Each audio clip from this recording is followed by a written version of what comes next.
Bismillahirrahmanirrahim. Assalamualaikum warahmatullahi wabarakatuh. Salam sang sejati. Jalaluddin Rumi pernah berkata, hati manusia itu ibarat pesanggerahan yang setiap pagi selalu saja ada tamu yang datang. Sambutlah dia dan tertawalah bersamanya. Hanya orang yang terpilih yang akan menyadari bahwa keadaan yang seperti ini, dia tidak akan larut di dalamnya. Dengan realitas keadaan yang hadir di dalam dirinya, dia menyambutnya sebagaimana kita menyambut setiap tamu yang datang ke rumah kita. Dengan senyuman dan dengan keramah tamahan, dia tidak menolak ataupun untuk mengusirnya. Ia sadar selama hayat masih dikandung badan, bisikan-bisikan hati akan selalu ada pada tiap-tiap diri manusia. Sifat hati yang bersih akan terus diuji sesuai dengan keadaan yang sedang ia alami. Sedangkan bagi hati yang kotor, itu pun akan terus dibisikkan kepada sesuatu yang sifatnya mengarah kepada jalan keburukan. Bagi manusia yang belum tersadarkan, kemungkinan besar ia akan larut di dalamnya, mengikuti arus yang keluar dari bisikan-bisikan tamu tersebut. Misalnya pada saat ini kita sedang mengalami problematika yang konflik dari kehidupan ini. Bisa saja masalah keluarga atau dari lingkungan di sekitar kita.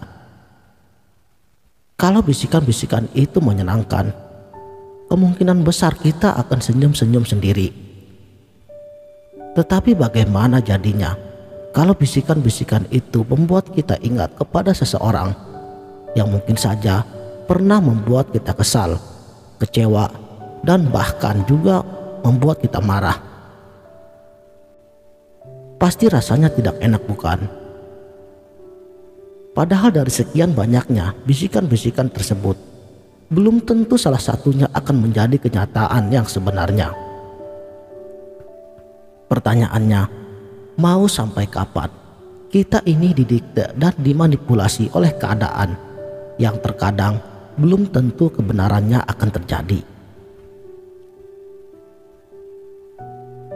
Sebagaimana syair dari Syekh Jalaluddin Rumi tersebut, sambutlah para tamu tersebut dan tertawalah bersamanya. Maksudnya, biarkan bisikan-bisikan hati ini berimprovisasi sendiri. Senyum dan perhatikanlah ia dengan rasamu. Jangan pula berusaha untuk mengusirnya. Sebab bila ada usaha untuk mengusirnya, maka ia akan bermetamorfosis kepada bentuk dan karakteristik yang lain. Inilah yang jarang sekali kita ketahui. Sebagai contohnya, misalnya kita ingin diam. Ingin diamnya inilah yang menjadi masalah. Sebab di situ sudah terdapat pamrih kepentingan pribadi, yaitu keinginan untuk diam. Bukan semata-mata karena Allah. Ingat, di dalam ilmu makrifat, setiap ingin itu adalah nafsu.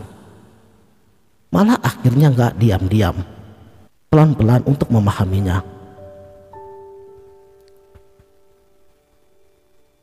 Menyadari akan kelemahan diri. Kita ini tidak bisa memilih, tetapi kita ini dipilihkan oleh Tuhan. Untuk itu tidak ada yang lain kecuali ridho dan ikhlas. Jadi kita terima saja semuanya para tamu tersebut, apapun itu bentuknya. Dan ingat, jangan diikuti. Nah, inilah pentingnya ilmu diam. Diam yang bersih dari segala sesuatu apapun, tanpa pamrih kepentingan diri pribadi.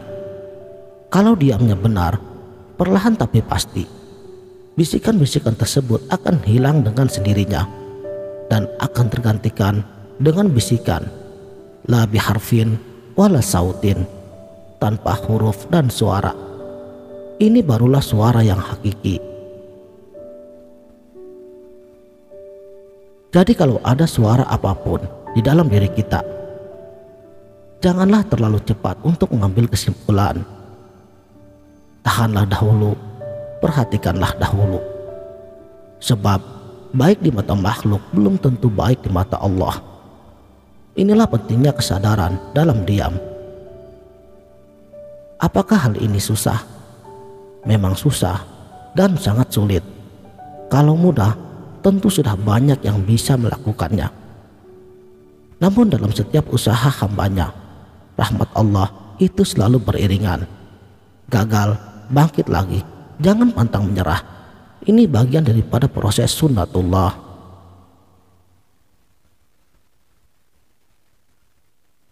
Saudaraku sang sejati, diam dalam ranah sufistik, ia termasuk dalam pembahasan yang sangat penting dan juga tentu saja sangatlah menarik. Apalagi pembahasan ini hampir hadir di dalam seluruh agama dan juga aliran spiritual lainnya. Salah satu ungkapan yang sangat terkenal di dalam ilmu tasawuf, man arafallahu kalla lisanuhu. Siapa yang mengenal Tuhannya, keluh lidahnya. Maka kembali lagi, jika kita ini tidak ingin dihasut oleh bisikan-bisikan hati, hilangkan dahulu ego dan keakuan diri dan berlindunglah kepada Allah Subhanahu wa Ta'ala. Jika kita tidak punya kejujuran, paling tidak diamlah, karena perkataan itu menegaskan kita dan saya. Rahasia ilahi ini memang tidak sepantasnya untuk diungkapkan di majlis-majlis yang sebagian besar dihadiri oleh orang-orang yang masih awam. Diam adalah salah satu daripada adab suluk, sebab diam akan mensucikan batin manusia. Syekh Sahal Sustari, salah satu sufi besar, beliau pun pernah mengatakan tentang diam ini. Beliau berkata, hening tidak akan dicapai dengan sempurna kecuali dengan khalwat, dan taubat tidak akan benar kecuali dengan hening. Perkataan yang menetap di hati akan menguatkan nalar. Efek dari diam, nalar dan jiwa akan menemukan segala yang dicari. Namun pada saat kita berkata, nalarmu yang sangat aktif, kurangilah nalarmu agar kau tetap baik. Seseorang yang kurang bicaranya, pikirannya tinggi. Namun saat bicaranya yang banyak, nalarnya pun ikut cerna. Dan bagi seorang Jalaluddin Rumi, tanpa bahasa adalah suatu bentuk dari bahasa itu sendiri. Maksudnya, terkadang dalam memahami sesuatu yang tidak terpahami, bisa melalui keheningan dengan bertanya ke dalam diri kita sendiri.